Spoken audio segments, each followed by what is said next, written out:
ছাত্রদলের পক্ষ থেকে এবং বেশ কয়েকটি রাজনৈতিক দলের পক্ষ থেকে ভোট বর্জনের কথা বলা হয়েছে। প্রায় ৩৩ বছর পর জাকসু নির্বাচন অনুষ্ঠিত হচ্ছে, তো আপনি গতকাল ভোর থেকে আপনি সেখানে সেগুলো কভার করেছেন, তো আপনার কাছে এই ব্যাপারে যদি একটু জানতে চাই যে কতটুকু সুষ্ঠু হলো জাকসু নির্বাচন, এবং আমরা যেহেতু দেখতে পাচ্ছি যে ছাত্রদল সহ মোট 5টি প্যানেল নির্বাচন বর্জনের ঘোষণা দিচ্ছে। শুরুতে আপনাকে জানিয়ে দেই যে প্রথমে আমরা একটু যেটা বলবো যে জাকসু এবং ডাকসু নির্বাচনে আমরা দুজন পরম কাছের মানুষদেরকে আমরা হারিয়েছি। এর মধ্যে ডাকসু নির্বাচনে আমরা আমাদের একজন সহকর্মী সাংবাদিক তরিকুল ইসলাম চ্যানেল এসের তাকে হারিয়েছি, এবং আপনি জানেন যে আজকে সকালবেলা ভোট গণনা কক্ষে দায়িত্ব পালনকালে একজন শিক্ষিকা জাহাঙ্গীরনগর বিশ্ববিদ্যালয়ে তিনি আজকে অচেতন হয়ে মৃত্যু কোলে ঢলে পড়েন। আমরা তাদের আত্মার মাগফিরাত কামনা করছি প্রথমে। আর তারপরে আমি একটু যদি জানিয়ে রাখি যে আপনাকে জানাই যে জাকসু নির্বাচন আসলে কেমন হলো। আমরা গতকাল ভোর থেকে আমি কাজ করেছি সেখানে। এর আগেও আমি দুদিন আগে সেখানে গিয়েছিলাম, রিপোর্ট করেছি, যেটা কিনা জাগো নিউজে গিয়েছে, আপনি দেখেছেন। পুরো প্রক্রিয়া যদি আমরা বলি যে 21টা হল তাদের, এবং 21টা হলে 21টা তাদের কেন্দ্র। এই নির্বাচনে তাদের যে বুথ প্রায় 224টার মতো বুথ ছিল, এবং আমরা যেটি দেখেছি যে সকালবেলা ভোট কেন্দ্রগুলো মোটামুটি ফাঁকাই ছিল, এবং দুপুরের পর বেলা বাড়ার সাথে সাথে ভোটাররা আসতে থাকে। এর পেছনে আমরা যেটি দেখলাম খোঁজ নিয়ে, যে মূলত যেহেতু এটি আবাসিক হল, এখানে আবাসনের ব্যবস্থা আছে এবং বিশ্ববিদ্যালয়ের ছাত্র তারা বেশিরভাগ ছাত্রই যেহেতু হল, প্রত্যেকটা হলে তাদের হলই কেন্দ্র, যার কারণে তারা সকালবেলা কেউই ভোট দিতে তেমন একটা আগ্রহ ছিল না, তারা বিকেলের পরে যায়।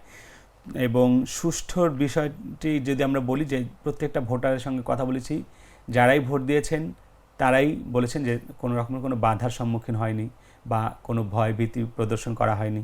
তারা নিজের মতো করে স্বাধীনভাবেই তারা ভোট দিতে পেরেছেন বলে তারা বলেছেন। যেটি হয়েছে যে ছাত্রদলের পক্ষ থেকে এবং বেশ কয়েকটি রাজনৈতিক দলের পক্ষ থেকে ভোট বর্জনের কথা বলা হয়েছে। এর পেছনে তারা বেশ কিছু কারণ দেখিয়েছেন, যে ব্যালট পেপার এবং যে মেশিন আনা হয়েছিল OMR মেশিন, এই মেশিন এবং ব্যালট পেপার একটি সফটওয়্যার কোম্পানি, যেটি কিনা জামায়াতের কোনো প্রতিষ্ঠান, এবং সেই প্রতিষ্ঠান থেকে এই ব্যালট পেপার এবং এই মেশিন আনার কারণে ভোটে কারচুপির আশঙ্কা করে, এবং সেখান থেকেই মূলত ছাত্রদল প্রথম অভিযোগ দেয় আমরা যেটি দেখলাম। এবং পাশাপাশি আপনি জানেন যে তাজউদ্দিন হল যেটি রয়েছে সেখানে এই প্রার্থী যখন যে ছাত্রদলের যে প্রার্থী ছিল শেখ সাদি, তিনি যখন যাচ্ছিলেন কেন্দ্র পরিদর্শনে, ঠিক তখন বেলা 2টার মতো বাজে। ওই সময়টাতে দীর্ঘ ভোটারের সারি ছিল, সিরিয়াল ছিল। তো ভোটাররা অনেকটা উত্তেজিত হয় এবং ভোটাররা বলে যে আপনি পরে আসেন, আমরা আগে ভোট দিই। প্রথমে তাকে রিকোয়েস্ট করে যে ভাই আপনি পরে আসেন, কিন্তু ভোটারদের কথা তিনি শোনেননি এবং দায়িত্বরত যে রিটার্নিং কর্মকর্তা ছিল তাকে চাপ প্রয়োগ করার চেষ্টা করে ভেতরে প্রবেশের জন্য। আমরা যেটি দেখলাম, চাপ প্রয়োগ বলতে এক ধরনের কথাবার্তা, তেমন না, স্বাভাবিক কথাবার্তা, যে আমি ভেতরে প্রবেশ করতে চাই, আমি প্রার্থী, এভাবে তার জায়গা থেকে তিনি কথা বলছিলেন। কিন্তু শিক্ষার্থীরা তখন তাকে এক ধরনের, শিক্ষার্থীরা তোপের মুখে পরবর্তীতে সে চলে আসে। তো সেটি নিয়ে তিনি অভিযোগ জানিয়েছে, তাকে মব করা হয়েছে এমনটা অভিযোগ জানিয়েছে। পাশাপাশি নারীদের হলে তিনি প্রবেশ করেছেন কারচুপির অভিযোগে, জাল ভোটের অভিযোগ তার কাছে খবর গিয়েছে যে জাল ভোট দেওয়া হচ্ছে নারীদের হলে, তো সেখানে তিনি প্রবেশ করেছেন। তো সেটি নিয়েও এক ধরনের আমরা দেখেছি যে এক ধরনের বিতর্ক তৈরি হয়েছে, নারীদের হলে কেন পুরুষ একজন প্রার্থী প্রবেশ করলো।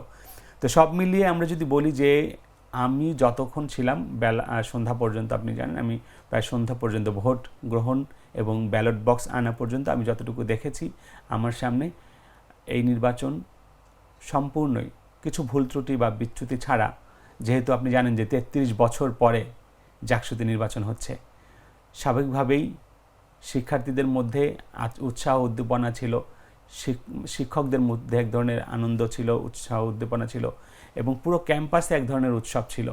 সেই উৎসব মুখর একটা পরিবেশে একটা ভোট হয়েছে, এবং কোনো ভোটাররা কিন্তু কোনো অভিযোগ দেয়নি, ভোটারদের কোনো অভিযোগ নাই, ভোটাররা বলেছে ভোট সুষ্ঠু হয়েছে। কিন্তু যারা প্রার্থী বিভিন্ন, সেটা আমি যদি বলি যে জামাত সমর্থিত যে প্রার্থী, জামাত স্বতন্ত্র যে প্রার্থী, যেটা সমন্বিত শিক্ষার্থী জোট, তারাও প্রথমে কিছুটা অভিযোগ ছিল তাদেরও। সকালবেলা পাল্টা আমরা দেখেছি যে পাল্টা অভিযোগ ছিল একে অপরের প্রতি, এবং ছাত্রদলের পক্ষ থেকে অভিযোগ ছিল। পরবর্তীতে আমরা সন্ধ্যার ভোট গ্রহণের ঠিক আগ মুহূর্তে আমরা দেখি যে অন্য আরও কয়েকটি প্যানেলের পক্ষ থেকে ভোট কারচুপি হয়েছে এমনটা শঙ্কা করে তারা ভোট বর্জন করেছে। তবে আমরা যতটুকু দেখেছি ভোট সুষ্ঠু হয়েছে। যদি এই ভোট সুষ্ঠু না হয়ে থাকে তাহলে আমাদের দেশে অতীতে যত ভোট হয়েছে কোনো ভোটই সুষ্ঠু হয় নাই। আচ্ছা, আপনি যেমনটি বললেন যে একজন শিক্ষিকা মারা গেছেন এবং তিনি পোলিং অফিসার হিসেবে দায়িত্বরত ছিলেন, তো এই বিষয়টিকে মানে এই পরিস্থিতিতে বিষয়টিকে আপনি কিভাবে মানে দেখছেন আর কি? আসলে প্রথমে যেটি দুঃখ প্রকাশ করেছিলাম আমি একটু বলি যে নির্বাচনী এত বড় একটা কর্মযজ্ঞ আমরা যদি যখন মাঠে থাকি বা আপনারা যখন নিউজ রুমে থাকেন আমাদের এক ধরনের কিন্তু চাপ থাকে। আমরা যেমন সাংবাদিকরাও একটা চাপে থাকি, এক ধরনের মেন্টাল স্ট্রেসের মধ্যে দিয়ে যাই, সংবাদের সবার আগে যেন সর্বশেষ সংবাদটা দিতে পারি, একটা তথ্য দিতে পারি। ঠিক তেমনি শিক্ষিকা যিনি মারা গেছেন, আমার মনে হয়, আমার ব্যক্তিগত ধারণা, তিনিও হয়তো মানসিক একটা সময় পার করেছেন, যেই সময়টা আসলে তার মধ্যে নানামুখী চাপ, একদিকে ভোটারদের চাপ, একদিকে প্রার্থীদের চাপ, আরেকদিকে যে নিজের যে নৈতিক যে দায়িত্ববোধের জায়গা সেটি ঠিকঠাক পালন করতে পারছেন কিনা। এবং পাশাপাশি আমি যদি বলি যে তারা তো শুধু গতকাল না, তারা তো বেশ কয়েকদিন ধরেই এই ভোট সম্পন্ন করার জন্য কাজ করছেন এবং দিন রাত খেয়ে না খেয়ে আসলে কাজ করছেন। সব মিলে যদি আমরা বলি যে প্রত্যেকের মধ্যেই কিন্তু এক ধরনের মানসিক এক ধরনের চাপ আমাদের ছিল। ওনার মৃত্যুর সংবাদ আমরা যেটি শুনেছি যে অচেতন হয়ে পড়েছেন। তো আমার যে ঢাকা বিশ্ববিদ্যালয়ে যে সাংবাদিক ভাই মারা গেল, তিনিও কিন্তু একই অবস্থা, তিনিও কিন্তু অচেতন হয়ে মারা গেছেন। আমরা মৃত্যুর সংবাদ আমরা যতটুকু এখন পর্যন্ত জানতে পেরেছি যে মানসিক যে চাপ, হয়তো এই চাপ থেকে এই অসুস্থতা এবং সেখান থেকেই হয়তো মৃত্যু। তো আমরা চাইবো যে ভবিষ্যতে যেন এই ধরনের মৃত্যু আমরা কামনা করি না। আমরা চাই যে প্রত্যেককে এই যে চাপমুক্ত রেখে যেন কাজ করেন, সেটি শিক্ষক হোক, সাংবাদিক হোক বা অন্য যে কোনো পেশার হোক। আচ্ছা, তাহলে জাকসু নির্বাচনে ভোট গণনায় এত দেরি হচ্ছে কেন, এবং এই দেরি হওয়াটা কি রেজাল্টের উপর কোনো প্রভাব ফেলতে পারে? ওই যে আমি আপনাকে বললাম কিছুক্ষণ আগেই যে জাকসু নির্বাচন তারা ছাত্রদল যে বর্জন করলো, কেন করলো? OMR মেশিন, যেটি অপটিক্যাল মার্ক রিকগনিশন মেশিন, যেটা সেই মেশিনটি হচ্ছে যদি আপনার থাকতো তাহলে আমরা মোটামুটি রাত হয়তো 2টা সর্বোচ্চ 3টার মধ্যে ভোটের ফলাফল পেয়ে যেতাম। আপনি 11,000-এর ওপরে ভোটার, 11,743 জন ভোটার, এবং এই ভোটারের মধ্যে আমরা দেখেছি যে ছাত্রছাত্রীদের যে উপস্থিতি ছিল, এখানে প্রায় 67 থেকে 68% ভোট নির্বাচন কমিশনের পক্ষ থেকে বলা হয়েছে যে কাস্টিং হয়েছে। সুতরাং যে এত ভোটার, এবং আপনি জানেন যে শুধুমাত্র কেন্দ্রীয় জাকসু না, হল সংসদও কিন্তু রয়েছে। এখানে 21টা হলের আরও কিন্তু প্রার্থী রয়েছে আলাদা আলাদা করে। তো সবগুলো আসলে ম্যানুয়ালি যে গণনা, এই ম্যানুয়ালি গণনার কিন্তু খুবই কষ্টসাধ্য একটা ব্যাপার। এবং যেহেতু শিক্ষার্থীরা দাবি তুলেছেন, বেশ কয়েকটি প্যানেল দাবি তুলেছেন, OMR মেশিনের উপরে তারা ভরসা করতে পারছেন না, তাদের দাবির মুখে প্রশাসন এবং নির্বাচন কমিশন বাধ্য হয় OMR মেশিন থেকে ফিরে আসতে এবং ম্যানুয়ালি তারা গণনা শুরু করে। আমরা দেখেছি যে গতকাল আপনারা জানেন যে সকালবেলা যেটি বলছিলাম যে বিশ্ববিদ্যালয়ের শিক্ষার্থী তারা ভোটের শুরুর দিকে আমরা চাপ দেখিনি। 9টার দিকে কিছু কিছু কেন্দ্র 9টা, কিছু কিছু কেন্দ্র 9:15 দিকে আমরা দেখেছি যে ওপেন করেছে, কিন্তু 9:15 ওপেন করার পরেও 10টা পর্যন্ত প্রায় ভোটার নাই, আমরা তেমন একটা দেখিনি। 10টার পরে মূলত ভোটার আসতে শুরু করেছে। তবে আমরা বিকেলবেলা আবার দেখলাম যে পরিমাণে ভোটারের চাপ ছিল, সেই কারণে কিন্তু আমরা দেখেছি যে কিছু কিছু কেন্দ্রে 5টার সময়, নির্ধারিত সময় থাকলেও ভোটার যতক্ষণ ছিল ততক্ষণ পর্যন্ত ভোট নেওয়া হয়েছে। সুতরাং এক একটা ব্যালট বক্স নির্বাচন কমিশন অফিসে আসতে সময় নিয়েছে আরও 1 থেকে 2 ঘন্টা বেশ অতিরিক্ত সময় নিয়েছে, এবং যেই সময়ে গণনা শুরু হওয়ার কথা ছিল তার থেকে 2-3 ঘন্টা পরে গণনা শুরু হয়েছে। এবং যেহেতু হাতে গণনা, ম্যানুয়ালি গণনা শুরু হয়েছে, সুতরাং স্বাভাবিকভাবেই সময় লাগবে, এবং এই গণনার সময় আমরা হয়তো আজকে সন্ধ্যা বা রাত নাগাদ শেষ হতে পারে বলে আমরা ধারণা করছি। আপনি জানেন যে এখন পর্যন্ত 17টি কেন্দ্রের ফলাফল পাওয়া গেছে, এখনও 4টি কেন্দ্রের ফলাফল বাকি রয়েছে। এগুলো শেষ হবে, তারপর হয়তো আমরা জানতে পারবো। যদি আধুনিক প্রযুক্তির উপরে আমাদের বিশ্বাস রাখতে পারতাম তাহলে হয়তো আরও দ্রুত আমরা এই ফলাফল পেয়ে যেতে পারতাম। আচ্ছা, আপনার কাছে আরেকটা প্রশ্ন রেখে আমি আজকের আলোচনাটা শেষ করতে চাচ্ছি যে ডাকসু নির্বাচনে আমরা যেমনটি দেখলাম যে শিবির প্যানেল থেকে জয়ী হয়েছে, তো সেখান থেকে কি মনে হয় যে এটা কি কোনোভাবে ডাকসু নির্বাচনের উপর প্রভাব ফেলতে পারে কিনা? পুরোপুরি প্রভাব ফেলেছে।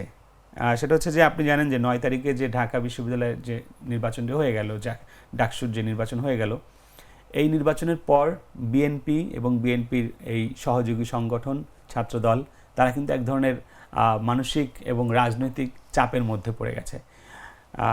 এর আগে তাদের যে কনফিডেন্স ছিল যে আমরা জয়লাভ করব, সেই কনফিডেন্স লেভেলটা অনেকটা নেমে গেছে ছাত্রদলের। এবং আমরা যেটি দেখেছি গণ অভ্যুত্থান পরবর্তী সময়ে শিবিরের যে কার্যক্রম, ক্যাম্পাস ভিত্তিক কার্যক্রম, শিক্ষার্থী বান্ধব কার্যক্রম, শিক্ষার্থীরা বলছে যে শিবিরের যে কার্যক্রম ছাত্রদের জন্য, সেই পরিমাণে কিন্তু ছাত্রদল কাজ করেনি বা করতে পারেনি।